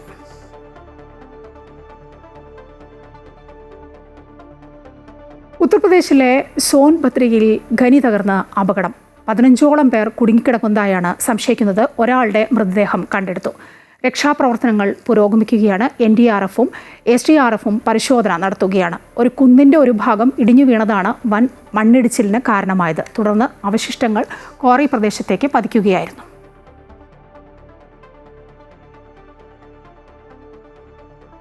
കോഴിക്കോട് പുതുപ്പാടിയിൽ വാക്കുതർക്കത്തിനിടെ യുവാവിന് കുത്തേറ്റു. കിടവൂർ സ്വദേശി രമേശനാണ് കുത്തേറ്റത്. ഇന്നലെ വൈകിട്ട് 6:30യോടെയായിരുന്നു സംഭവമുണ്ടായത്. കൂലി സംബന്ധമായ 100 രൂപയെ ചൊല്ലിയുള്ള തർക്കമാണ് സംഘർഷത്തിലും കത്തിക്കുത്തിലും കലാശിച്ചത്. തലയ്ക്കും കൈമുട്ടിനും പരിക്കേറ്റ് താമരശ്ശേരി താലൂക്ക് ആശുപത്രിയിൽ പ്രവേശിപ്പിച്ച രമേശനെ മെഡിക്കൽ കോളേജ് ആശുപത്രിയിലേക്ക് മാറ്റി. കത്തിയും കല്ലും ഉപയോഗിച്ച് തന്നെ ആക്രമിക്കുകയായിരുന്നുവെന്ന് രമേശൻ പറഞ്ഞു. അന്നേരം അവൻ്റെ ഞങ്ങൾ ഒരു മൽപ്പിടുത്തം നടന്നപ്പോൾ അവൻ്റെ മരവും വന്ന് തലക്ക് കരിങ്കല്ലോട് തല്ലുകയും കത്തിയോട് കൈക്ക് കുത്തുകയും ചെയ്തതാണ്. പിന്നെ ചോരയെ കുളിച്ച് യൂട്യൂബിലും വാട്സപ്പിലൊക്കെ ചെക്കന്മാർ വിട്ടിട്ടുണ്ട്. തിരുവനന്തപുരത്ത് BJPയിൽ സീറ്റ് നിഷേധിച്ചതിനെ തുടർന്ന് വീണ്ടും ആത്മഹത്യാശ്രമം. നെടുമങ്ങാട് സ്വദേശിനി ശാലിനിയാണ് ആത്മഹത്യയ്ക്ക് ശ്രമിച്ചത്. മുനിസിപ്പാലിറ്റി 16-ാം വാർഡിൽ സ്ഥാനാർത്ഥിയായി ശാലിനിയെ നിശ്ചയിച്ചിരുന്നു. പോസ്റ്റർ ഉൾപ്പെടെ തയ്യാറാക്കുകയും അനൌദ്യോഗിക പ്രചരണം ആരംഭിക്കുകയും ചെയ്തു. ശേഷം നേതൃത്വം ഇടപെട്ട് സ്ഥാനാർത്ഥിത്വം ഇല്ലെന്ന് അറിയിച്ചു. ഇതോടെയാണ് ശാലിനി ആത്മഹത്യയ്ക്ക് ശ്രമിച്ചത്. നെടുമങ്ങാട് താലൂക്ക് ആശുപത്രി യുവതി ചികിത്സയിലാണ് ഇപ്പോൾ.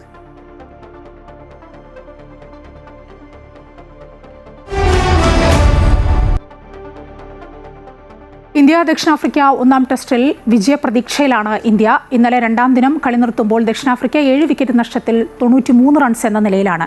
പേസിനും സ്പിന്നും ഒരുപോലെ ആനുകൂല്യം ലഭിച്ച പിച്ചാണ് ഈഡൻ ഗാർഡനിലേത്. രവീന്ദ്ര ജഡേജ 4-ഉം കുൽദീപ് യാദവ് 2 വിക്കറ്റ് വീഴ്ത്തി. 29 റൺസുമായി ക്യാപ്റ്റൻ ടെംബ ബാവുവയും 1 റണ്ണുമായി കോർബിൻ ബോഷുമാണ് ക്രീസിലുള്ളത്. 1-ാം ഇന്നിംഗ്സിൽ 159 റൺസാണ് ദക്ഷിണാഫ്രിക്ക എടുത്തത്. ഇന്ത്യയുടെ 1-ാം ഇന്നിംഗ്സ് 189 റൺസിന് അവസാനിച്ചു.